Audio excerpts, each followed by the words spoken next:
देखो मेंडलेव के आवर्त सारणी का दोष, वो जितना नियम देले था ओकरा में दोष था, तो वो दोष कै गो था? 4 गो। का दोष था कि मेंडलेव ने परमाणु द्रव्यमान के आधार पर तत्वों को सजाए, परंतु बाद में वो किसके आधार पर सजाया था?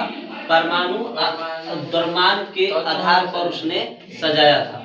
और सजाने के बाद क्या किया कि यह देखा गया कि कुछ तत्व का परमाणु द्रव्यमान समान है, कुछ था तत्व जिसका परमाणु द्रव्यमान उसके रूल के मुताबिक ठीक था, लेकिन परंतु उसे एक वर्ग में नहीं रखा जा सकता था। उनका नियम था कि एक ही वर्ग में रखा जा सकता है, लेकिन एक वर्ग में वो नहीं आ पा रहा था क्योंकि उसका भौतिक और गुण अलग अलग हो जाता था। ये इनका नियम ये था कि भौतिक और गुण समान था और एक ही वर्ग में तत्व को रखा जाए, तो इसलिए उनका ये रूल को फॉलो नहीं किया, तो वो दोष हो गया। दूसरा दोष ये था कि हाइड्रोजन के लिए कोई वो निश्चित स्थान नहीं दिए थे। हाइड्रोजन तो हाँ जहां तहां रखने के लिए बोले।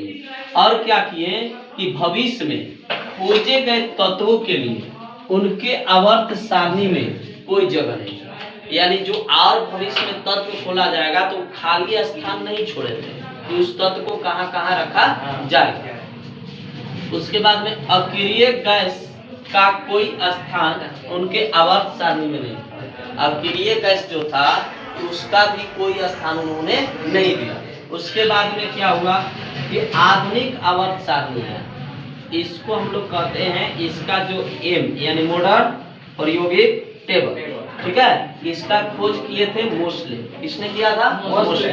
इसमें वर्ग कितने हैं? 18। ये परमाणु संख्या के आधार पर सजाने का काम किए थे और इनका आवर्त कितने थे? 7। मोस्ले के आधार पर जो आधुनिक आवर्त सारणी थी उसके परमाणु संख्या के आधार पर सजाया गया, जिसमें आवर्त की संख्या 7 और वर्ग कितने थे?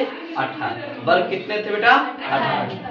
मोस्ले के अनुसार तत्व को भौतिक और रासायनिक गुण परमाणु संख्या के आवर्त फलन होता है, यानी उसी के आधार पर उन्होंने माना था। इसने माने थे मेंडलीव ने परमाणु द्रव्यमान के आधार पर, इसने माने परमाणु संख्या के आधार पर, ठीक है। आवर्त तत्व को परमाणु संख्या के आधार पर सजाया जाए तो एक वर्ग में आने वाले सभी तत्वों का भौतिक और रासायनिक गुण समान होते हैं। उन्होंने क्या कहा है कि परमाणु संख्या के आधार पर सजाया जाएगा तो भौतिक और रासायनिक गुण समान, ठीक है।